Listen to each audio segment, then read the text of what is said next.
Gloria a Dios, aleluya. Y vamos a comenzar orando en esta tarde, en este día maravilloso que el Señor nos ha dado. Nos ha permitido estar acá después de un tiempo hermoso. Ayer estaba yo gozándome en el Día Estatal de la Oración. ¿Cuántos vieron el dedo? Aunque sea una partecita. Dicen, ¿qué es eso? El Día Estatal de la Oración es un día de oración en todo el estado de San Luis Potosí. Y yo estaba muy contento porque mi hijo Eric y mi nuera estuvieron ahí siendo parte del grupo de alabanza, amén. Y me alegro de que mi familia, mi casa, esté involucrada en la obra de Dios, amén. Gloria a Dios. Vamos a orar al Señor esta tarde. Padre maravilloso, en esta hora invocamos el nombre poderoso de Jesús para que venga desde lo alto tu presencia y nos bendiga. Que traiga para nosotros, Señor, una bendición especial, un resplandecimiento en nuestro espíritu para poder entender y conocer aún más tu palabra, poder y conocer y entender aún más tu propósito, Señor, y tu carácter. Así que en este día nos disponemos en tus manos preciosas para ser bendecidos por ti con este mensaje que hoy has preparado para cada uno de nosotros. Gracias, Dios, en el nombre poderoso de Jesús. Y hoy hemos titulado este tema, este mensaje, con el título de la prueba de la fe. Amén. Y ya saben, muchos por ahí van a ir, ya saben más o menos a qué es lo que se refiere la palabra del Señor. Y vamos a buscar por ahí en nuestra Biblia, en la primera carta del apóstol San Pedro, el capítulo número 1. Primera de Pedro, gloria a Dios. Esperamos que el Señor atraiga los corazones de todos aquellos que no se congregan para que se congreguen. ¿Cuántos dicen amén? Algo yo les decía a los hermanos ayer, cuando una iglesia empieza a debilitarse, a veces es por falta de oración, a veces es por falta de relación con Dios, amén. Y los corazones se van enfriando, algunos de ellos se justifican con trabajo, con negocios, pero son solamente una justificación, amén. Al final de cuentas, el Señor conoce nuestros corazones y sabe qué es lo que nosotros sentimos, amén, y cómo percibimos. Dios quiere convertirse en una necesidad para nuestras vidas, amén. Así que qué bueno que el Señor se ha convertido en tu necesidad. Voltea con tu hermano y dile, qué bueno que Dios es tu necesidad. Y por eso estás acá este día. Yo le decía a los hermanos en la mañana, no me venga a decir nadie que tiene fe si no se congrega. Son mentiras. Si no quiere invertir su tiempo o su dinero o sus fuerzas en el Señor, no eche mentiras diciendo que tiene fe. Porque sería una fe, bueno, sí, puede ser una fe, pero una fe muerta, ¿verdad? Una fe cadavérica que está ahí dando las señales de un muerto. A veces soy bien drástico en esto. Y todavía no empezamos a leer, pero a veces soy bien drástico en esto porque hago un ejemplo, una comparación en las características de un muerto. ¿Cómo está un muerto? Primero está frío, ¿verdad? Frío. La temperatura del cuerpo son, ¿cuántos? 36 grados, ¿verdad? 36.5 ya es una febrícula y luego empieza ya una fiebre, ¿verdad? Pero bueno, cuando se enfría además el cuerpo, es que está empezando a morir. Qué tremendo, ¿no? Pero otra característica del muerto, además de frío, que está duro, ¿verdad? Se hace duro, se llama rigor mortis, ¿verdad? Donde si el cadáver quedó así se quedó. Ya ves que cuando lo van a arreglar en las funerarias tienen que romper para enderezarlo, porque se queda duro. Y así es a veces aquel que dice que tiene fe está frío y luego está duro. Y otra característica del muerto, hermano, huele feo. Cuando Jesús fue a la tumba de Lázaro tenía 4 días y le dijo María, hiede ya. Y hay unos que no tienen 4 días, tienen mucho más, ¿verdad? Y así que empiezan a oler. ¿Qué es eso? ¿Qué es eso que empiezan a oler mal? que su conducta, sus palabras y sus acciones son contrarias a lo que dice la palabra.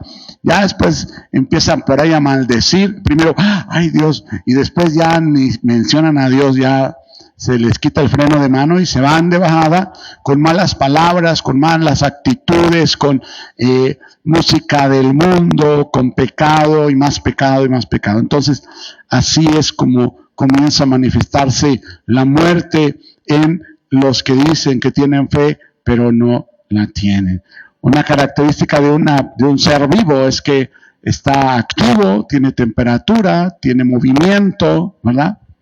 Así que Dios quiere que tengamos esas características. Primera de Pedro, capítulo número 1, versículo número 3 en adelante. Gloria a Dios. Así que cuando lo tenga me dice amén. Gloria a Dios. Dice así la palabra del Señor para gloria y honra de nuestro Padre Celestial. Amén. Bendito el Dios y Padre de nuestro Señor Jesucristo, que según su grande misericordia nos hizo renacer. Diga conmigo, nos hizo renacer. Amén.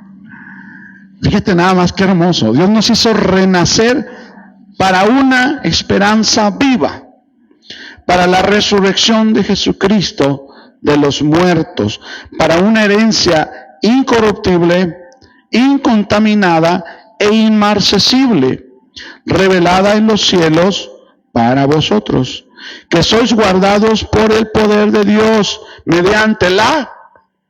Fíjate, la fe nos guarda en el Señor. Volta con tu hermano y dile, guárdate en el Señor por medio de la fe. Así que si alguien pierde la fe, se salió del Señor. Qué tremendo, ¿no? Dice ahí, para alcanzar la salvación que está preparada para ser manifestada en el tiempo postrero, en lo cual vosotros os alegráis, aunque ahora, dice el Señor, por un poco de tiempo, si es necesario, tengáis que ser afligidos en diversas pruebas. Eso no nos gusta. Pero dice el Señor que debemos de estar alegrándonos, amén. Dice, versículo 6, en lo cual vosotros os alegráis, fíjate, aunque por un poco de tiempo, si es necesario. Y fíjate que cuando habla de esto, el Señor nos dice que a veces es necesario que pasemos por aflicción. ¿Cuándo es necesario que pasemos por aflicción, amado hermano? El Señor nos está revelando que cuando nuestra fe necesita fortalecerse. Te voy a dar una palabra que yo creo. En el tiempo de bonanza, en el tiempo donde todo va bien, tu fe no crece. La fe se estanca. ¿Por qué? Porque tenemos todo a la mano. Tenemos todo ahí, lo que necesitamos. En la mañana decía una hermana en su testimonio, estaba platicando con una persona que decía, yo tengo todo, tengo dinero, tengo familia, tengo vida, tengo todo, no necesito a Dios. Y es que cuando la persona está llena, a veces se le olvida a Dios. Y entonces entendemos que a veces es necesario que seamos afligidos. Amén. Que sois guardados por el poder de Dios, en el 6, en el cual vosotros os alegráis, aunque ahora por un poco de tiempo, si es necesario, tengáis que ser afligidos en diversas pruebas, para que sometida a prueba vuestra fe, mucho más preciosa que el oro, el cual, aunque perecedero, se prueba con fuego, sea hallado en alabanza, gloria y honra cuando sea manifestado Jesucristo. Fíjate nada más. Dios quiere que tu fe y mi fe sean halladas en una manifestación de gloria, en una manifestación de honra para nuestro Señor Jesús cuando Él venga. Amén. Voy a volver a leer ese último versículo, es el versículo número 7, dice de la siguiente manera, para que sometida a prueba vuestra fe, ahí está la aflicción, ahí está la prueba, ahí está la lucha, amén, mucho más preciosa que el oro, el cual aunque perecedero, o sea que se acaba, se prueba con fuego, sea hallada en alabanza, gloria y honra. ¿Cuándo? Cuando sea manifestado Jesucristo. Amén. Cuando Cristo venga, tu fe se estará mirando como alabanza, gloria y honra para nuestro Señor Jesús. ¿Cuántos quieren que su fe se presente así delante de Dios? Amén. Lo que a veces no nos gusta son los métodos que Dios usa. Pero a veces es necesario. Voltea con tu hermano y dile, a veces es necesario. ¿Cuándo crees tú que es necesario? Cuando Dios quiera. No necesitamos estar mal o estar bien para que sea necesario.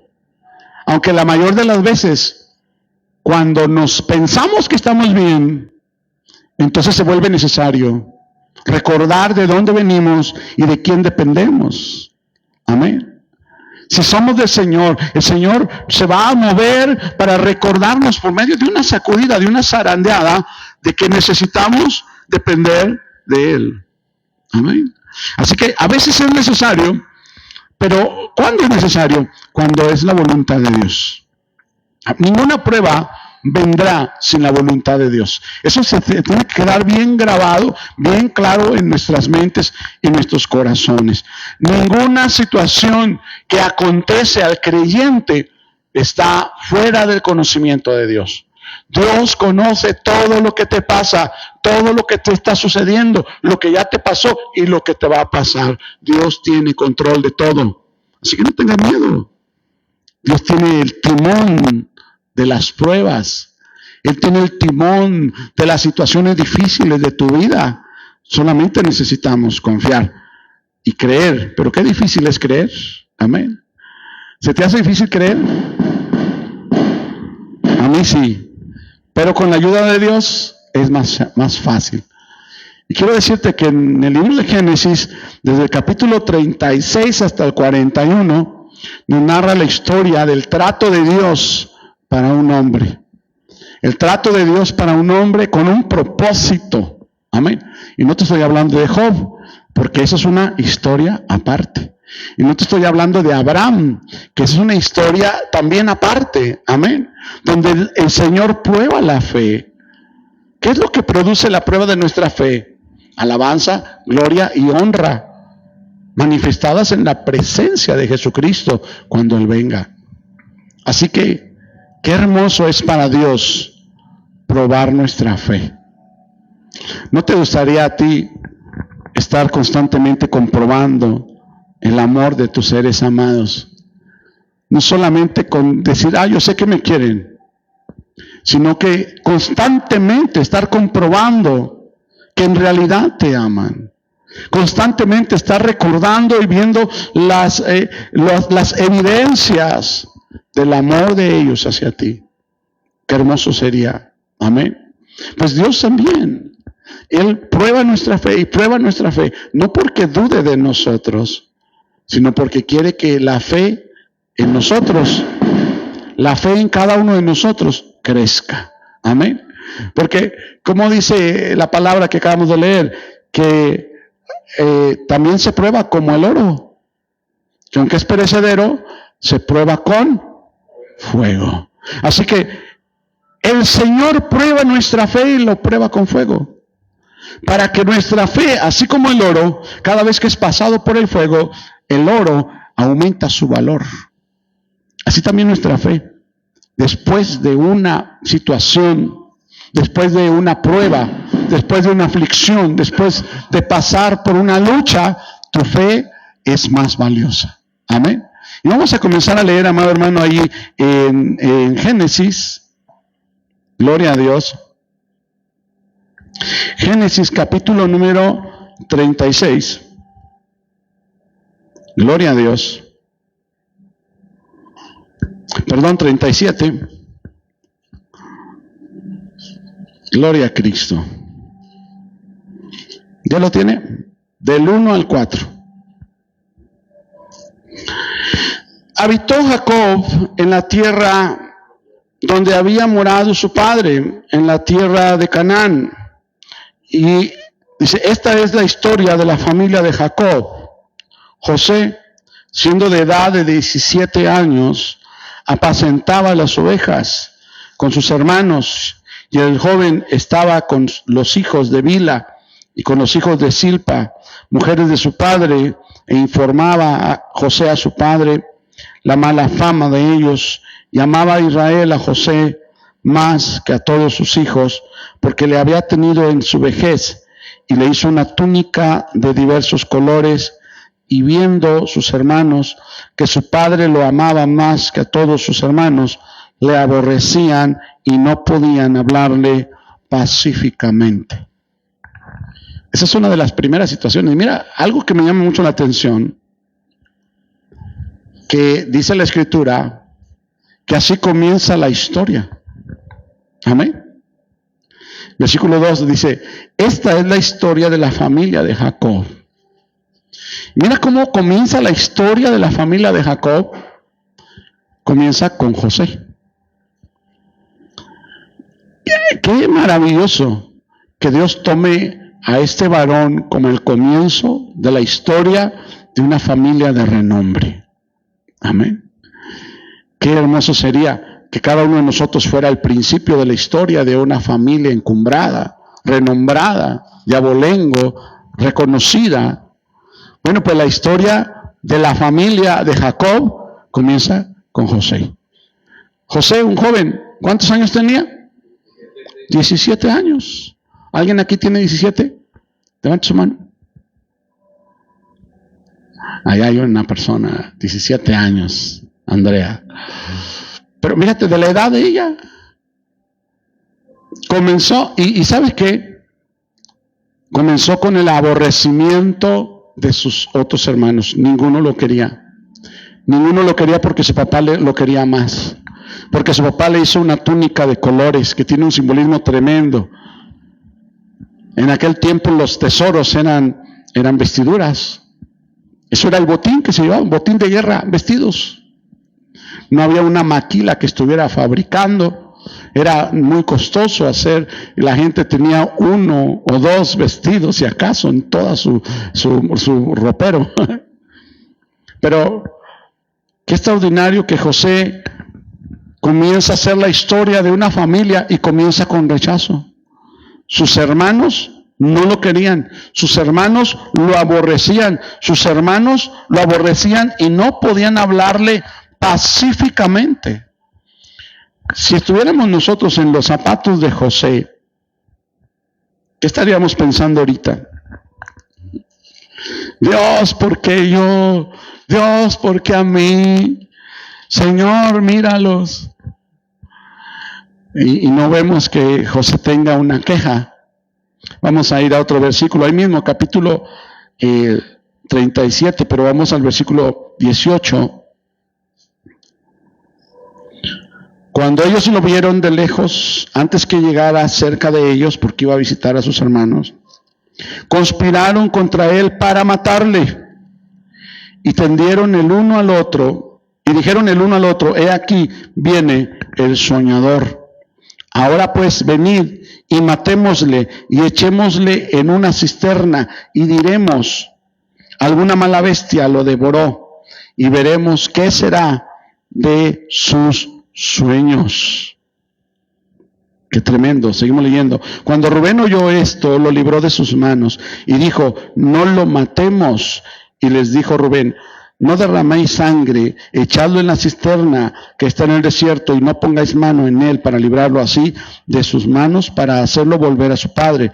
Sucedió pues que cuando llegó José a sus hermanos, ellos le quitaron a José su túnica, la túnica de colores que tenía sobre sí, y le tomaron y le echaron en la cisterna, pero la cisterna estaba vacía, no había en ella agua. Y se sentaron a comer pan y alzaron los ojos y miraron. Y eran aquí una compañía de ismaelitas que venía de Galad, y sus camellos traían aromas, bálsamo, mirra, e iban a llevarlo a Egipto. Entonces Judá dijo a sus hermanos, ¿qué provecho hay en que matemos a nuestro hermano y encubramos su muerte? Venid y vendámosle a los ismaelitas, y no sea nuestra mano sobre él, porque él es nuestro hermano, nuestra propia carne. Y sus hermanos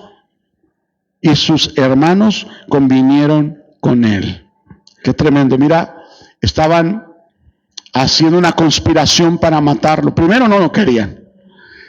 Dice en los primeros versículos que leímos que no le podían hablar pacíficamente. No había en ellos esa sensibilidad para poder hablarle en alguna ocasión de manera normal. Oye, hermano, mira, no, siempre le hablaban mal, con insultos, dejaban ver aquella amargura, aquella contienda que ellos tenían por la preferencia que tenía su padre por él. Y fíjate que hoy en día, hablando espiritualmente, el Señor nos ha dado un manto como a José. Amén. Tenemos una cobertura especial, diferente a los de las demás personas. Por eso a veces las personas no nos pueden ver, no nos pueden hablar pacíficamente, porque se sienten relegados, se sienten atacados, disminuidos, y no porque seamos algo más que ellos, no somos mejores que ellos, pero el tener a Jesús en nuestros corazones nos da un llamado especial. Ya no somos esclavos de la muerte y del pecado, ahora somos hijos de Dios, y eso se nota en cómo vivimos, en cómo hablamos, en cómo andamos en el mundo, enseñando la vida de Cristo en nosotros. Amén. Y cuando nos va mal, que ellos quisieran vernos llorar, pero nos va mal y le damos gloria a Dios. Nos va bien y ¿qué hacemos? Le damos gloria a Dios. En todo glorificamos al Señor. Y cuando tenemos que llorar, le lloramos al Señor y nos levantamos en la fuerza del Señor. José tenía esa característica de sentirse amado por su padre y seguro por su padre. Pero eso le caía mal a sus hermanos, así que lo trataron de matar. Estuvieron conspirando para matarlo. Qué tremendo. Capítulo 39, del 1 al 6, vamos a leer. Que estamos haciendo una comparación de las cosas que estaban sucediendo con aquella persona que dice el Señor que era el comienzo de la historia de la familia de Jacob. Vamos, que Jacob es indispensable en la historia bíblica. Si no hubiera nacido Jacob, no hubiera nacido Judá, no hubiera estado David, y no fuera del linaje de David, de la tribu de Judá, el Salvador. Así que es indispensable. Pues esa persona indispensable, la historia de su familia, comienza con el rechazo a uno de sus hijos. El protagonista aquí es José, el menor, 17 años de edad. Lo había tenido ya en su vejez, Jacob, y aquellos lo aborrecían. Su padre lo amaba. Le había dado una túnica especial, una túnica nueva, de colores. Y ellos tenían su misma túnica gris, raída, usada, pero José tenía una túnica especial. Algo especial estaba en José, así como algo especial está en tu vida, algo nuevo que llama la atención está en tu vida, que tal vez no lo puedes ver como la túnica que José miraba, pero los demás pueden percibir que hay algo especial en tu vida. Donde vayas, en tu trabajo, con tus compañeros, con tus amigos, con tu familia, la gente percibe esa túnica que tú tienes puesta, porque es una gloria de Dios sobre tu vida. Y van a intentar hacerte lo malo. Bueno, yo hablo desde mi experiencia, porque en mi trabajo y en muchos lugares la gente buscaba la manera de hacerme mal, aunque yo no les hacía nada, pero bueno. Lo que pasa es que el Señor siempre nos ayudaba y el Señor siempre nos hacía salir adelante, y cada vez que teníamos un logro glorificábamos a Dios, decíamos es por Dios, es por Dios. Y entonces la gente dice, como que yo quisiera eso, pero no quieren a Dios, ¿verdad? Capítulo 39, versículo 1. Llevado pues José a Egipto, Potifar, oficial de Faraón, capitán de la guardia, varón egipcio, lo compró de los ismaelitas que lo habían llevado allá. Mas Jehová estaba con José, y fue varón próspero, y estaba en la casa de su amo egipcio. Y vio su amo que Jehová estaba con él, y que todo lo que él hacía, Jehová lo hacía prosperar en su mano. Así halló José gracia en sus ojos y le servía, y él le hizo mayordomo de su casa y entregó en su poder todo lo que tenía. Y acontecía que desde cuando le dio el cargo de su casa y todo lo que él tenía, Jehová bendijo la casa del egipcio a causa de José. Y la bendición de Jehová estaba sobre todo lo que tenía, así en casa como en el campo. Y dejó todo lo que tenía en mano de José, y con él no se preocupaba de cosa alguna, sino del pan que comía, y era José de hermoso semblante y de bella presencia, así como usted y como yo. Amén. Qué hermoso. Bueno, la fe es la certeza de lo que se espera y la convicción de lo que no se ve. Pero sí, hermano, tenemos al Señor en nuestras vidas, en nuestros corazones. Y mira, José no se disminuía en su ánimo. Sus hermanos ni uno lo quería. Lo intentaron matar. Terminaron vendiéndolo a los ismaelitas. Lo amarraron y lo llevaron hasta Egipto. Y en Egipto lo compró Potifar. Qué tremendo. Qué tremendo, ¿no? Pero él seguía, donde lo ponían, él brillaba. Vota con tu hermano y dile, donde te pongan, brilla. Alumbra con la luz de Jesús. Ese es el que tiene una fe verdadera, ¿verdad? Una fe estable que no le hace, ¿qué voy a hacer? Voy a vender jugos, voy a vender jugos y voy a con alegría. ¿Qué voy a hacer? Voy a hacer hoyos en la tierra, voy a hacerlos con alegría, con gozo, ¿verdad? Porque todo lo que hacía José, lo hacía con esa alegría, con esa seguridad. Cuando estaba en la cisterna, pues sí, pero comparado, él en la cisterna, comparado con otro en la cisterna, el otro estaría llorando. Pero José estaba seguro en el Señor. Luego fue vendido a los ismaelitas. Y aún los ismaelitas, yo pienso que lo vieron con algo especial en su vida. Y luego lo vendieron a aquel egipcio. Y aquel egipcio, dice la Biblia, que Dios le dio gracia en los ojos del egipcio. Al grado que lo puso como jefe de toda su casa.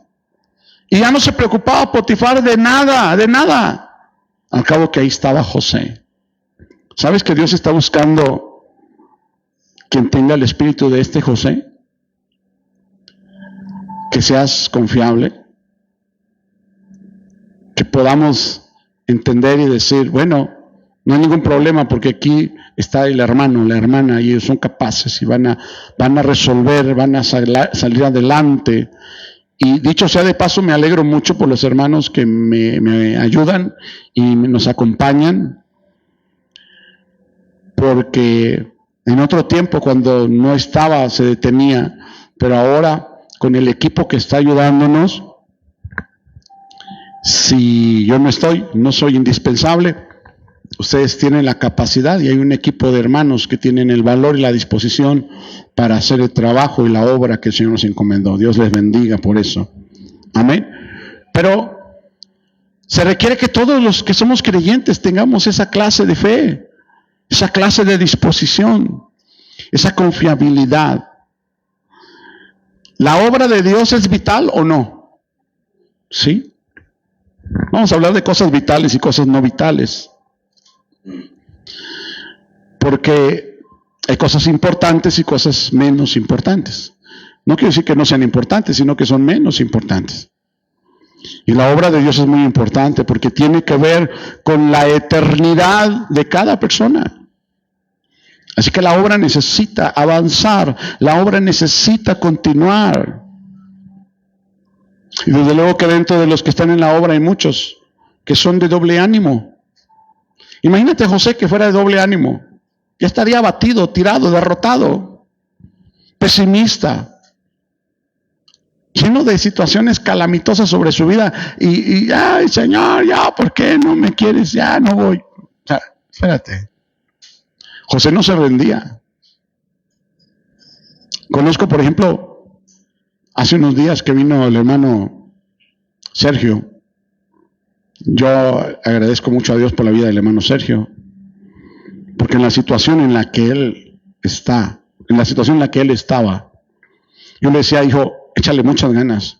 Esta no es la primera vez, son muchas veces, te las puedo contar, unas 6 veces que has perdido absolutamente todo, no te quedaste más que con la ropa que traías puesta y así saliste adelante una vez y otra vez y otra vez y otra vez y otra vez. Y hace unos días que vino, cuando murió su padre, llegó en su moto nueva desde San Luis. Y me decía, tengo otra moto y tengo una bici eléctrica y estoy rentando y tengo mi refri, tengo mis cosas. Y me alegro porque está prosperando, está levantándose. Y donde él estaba en la cárcel, que primero estaba aquí, empezó a tener gracia con las personas. Y no estoy hablando de él, estoy hablando de Jesucristo en él. Amén. Y quedó acá como el jefe de macheros y luego se fue a Río Verde y allá comenzó la iglesia.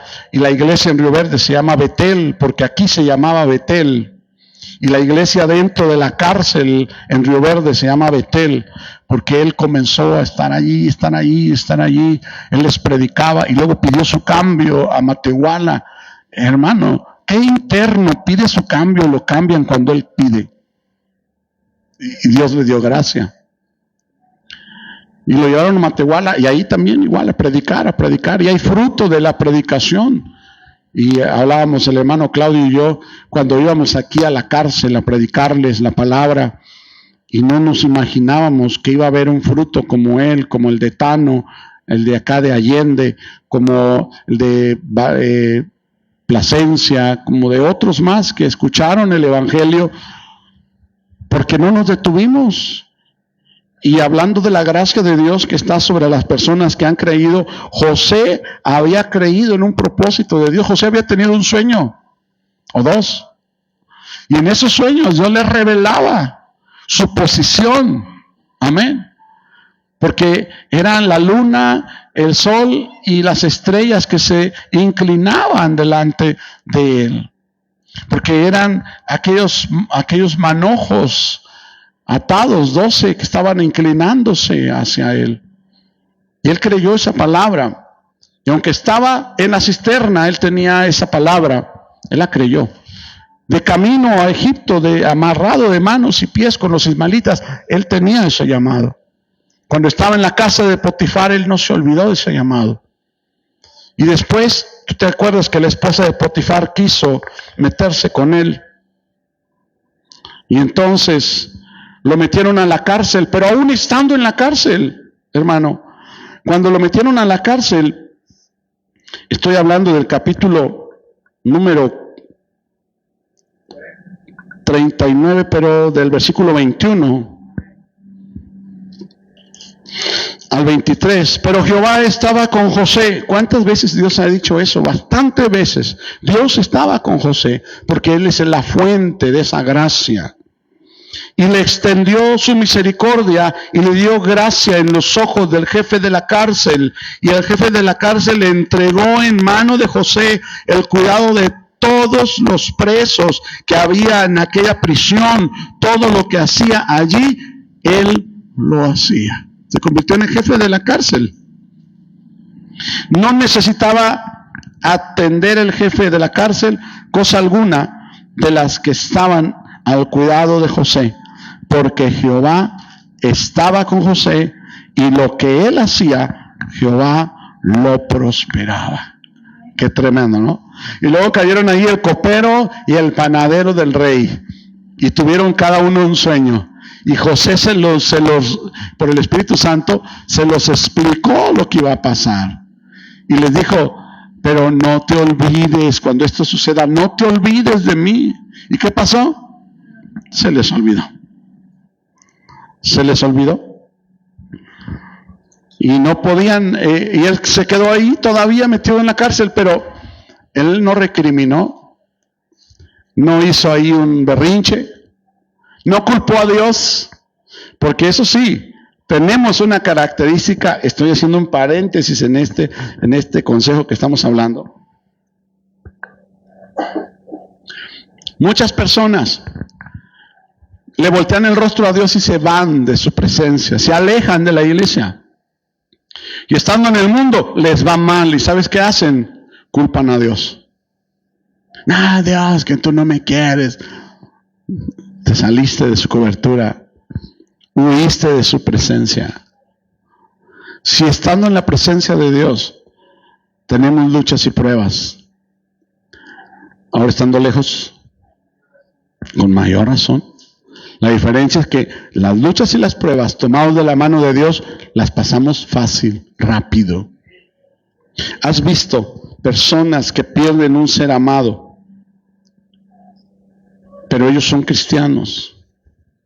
Y su ser amado era cristiano. ¿Cómo están? Bien tranquilos. Y la gente, ay, ¿por qué no lloras? No, estoy tranquilo, yo sé qué está pasando. Estoy fortalecido en mi interior, mi corazón está fortalecido.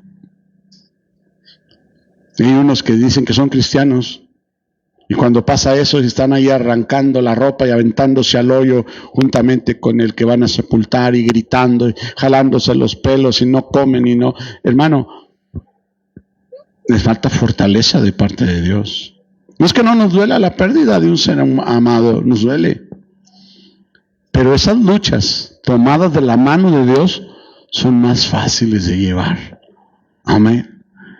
Por eso en los velorios decimos, esto no es un cuadro de derrota, es un cuadro de victoria. Este hermano, esta hermana está ahora en la presencia de Dios. Y dice la Biblia, hermosos son ante los ojos del Señor la muerte de sus santos. Porque al morir aquí, ahora están allá.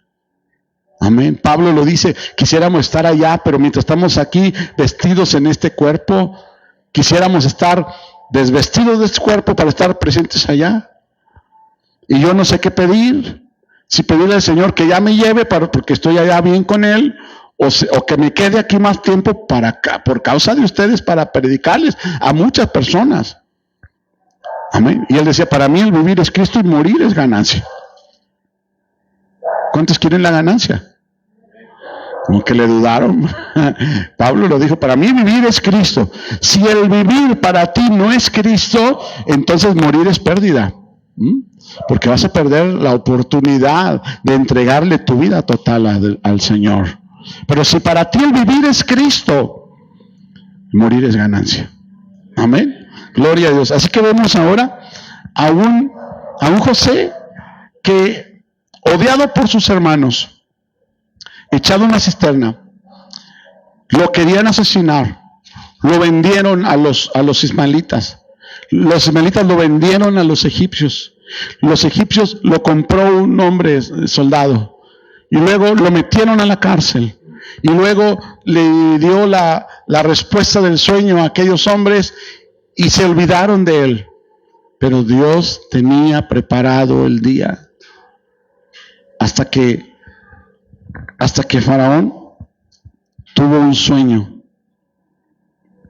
Hasta que Faraón tuvo un sueño y entonces se acordaron de José. Amén. Se acordaron de José y lo sacaron de la cárcel y él les reveló la visión. Y entonces en el versículo 37 del capítulo 41 dice, el asunto pareció bien a Faraón y a sus siervos, y dijo Faraón a sus siervos, ¿acaso hallaréis a otro hombre como este en quien esté el Espíritu de Dios? Y dijo Faraón a José, pues que Dios te ha hecho saber todo esto, no hay entendido ni sabio como tú. Tú estarás sobre mi casa, y por tu palabra se gobernará todo mi pueblo. Solamente en el trono seré yo mayor que tú.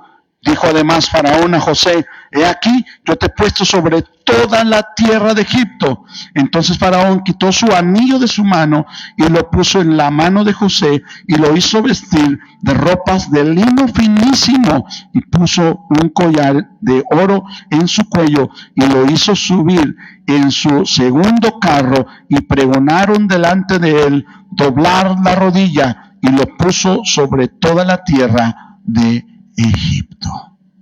Dios tenía un propósito.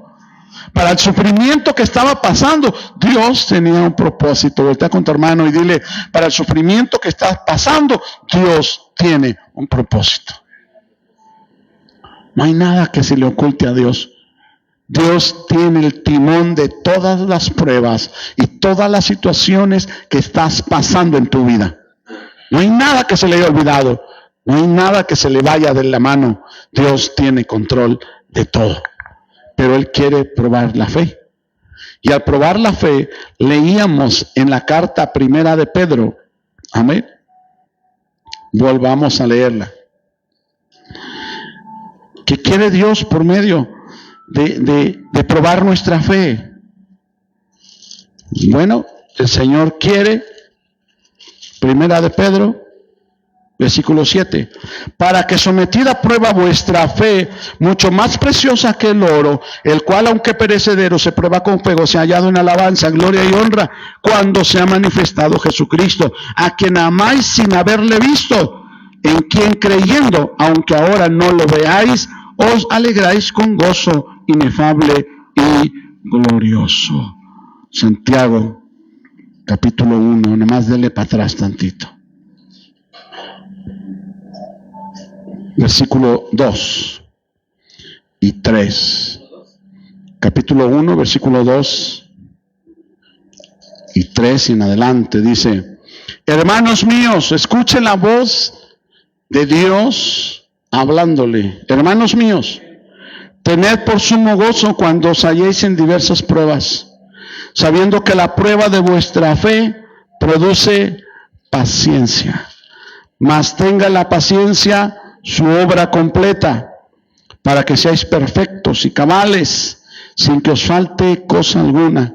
Y si alguno de vosotros tiene falta de sabiduría, pídala a Dios, el cual da a todos abundantemente y sin reproche, y le será dada. Amén. Así que la prueba de nuestra fe tiene un propósito. No es nada más que, es que la mano de Dios se agrava sobre mí, es que no puedo ver la mía, es que no puedo salir adelante, es que apenas voy saliendo de un problema y ya estoy en otro. Comienza a ver qué es lo que está pasando con tu vida espiritual. Comienza a ver las áreas en las cuales Dios te está llamando a ser obediente.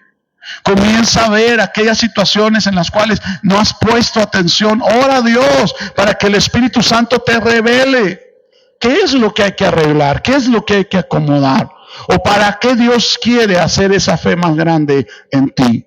¿Cuál es el propósito? ¿Cuál es el propósito? Hay hoy en día un evangelio de prosperidad y de triunfalismo que habla y dice que el cristiano no debe tener luchas, no debe tener pruebas, debe tener la vida resuelta porque es un hijo de Dios. Ni Jesús, siendo el verdadero hijo de Dios, porque él estando en agonía antes de ir a la cruz de Calvario, oró diciendo: Padre, si quieres pasa de mí esta copa, pero que no se haga mi voluntad, sino la tuya.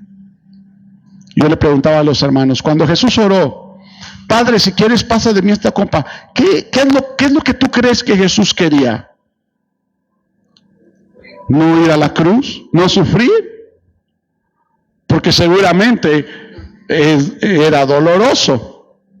Él ya lo había visto, ya lo había calculado, ya sabía, como Dios, ya sabía. Como hombre estaba sufriendo. Y él oró: Padre, si quieres pasa de mí esta copa. Esperando tal vez que Dios le dijera: ok, está bien, vámonos. No, él sabía que no. Por eso el Señor dijo: pero que no sea mi voluntad, sino la tuya. ¿El sufrimiento de Jesús era voluntad del Padre? Sí. Cada latigazo que recibió la espalda de Jesús, ¿era voluntad del Padre? Sí.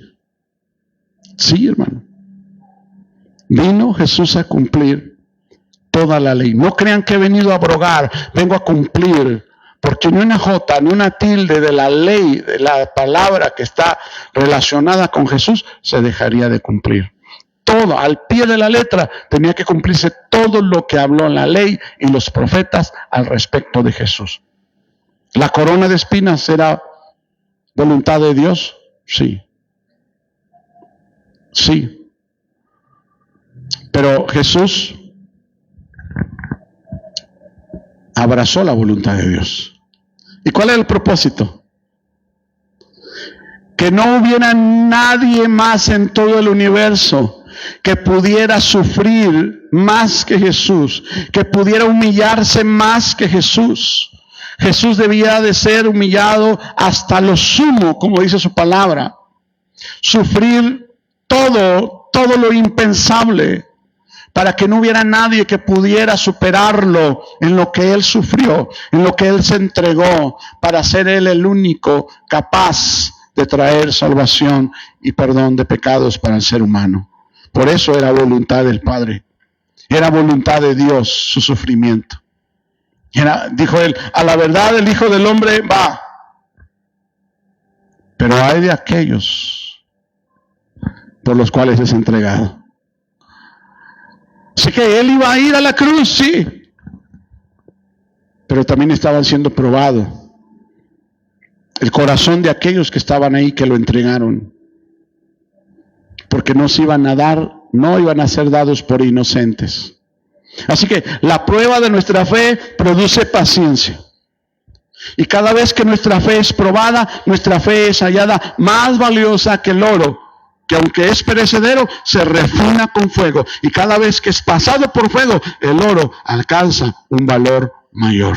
Que nuestra fe alcance un valor mayor cada día. Que la prueba que estás viviendo la alcancemos a ver cuál es el propósito de la prueba, para que no tenga que repetirse.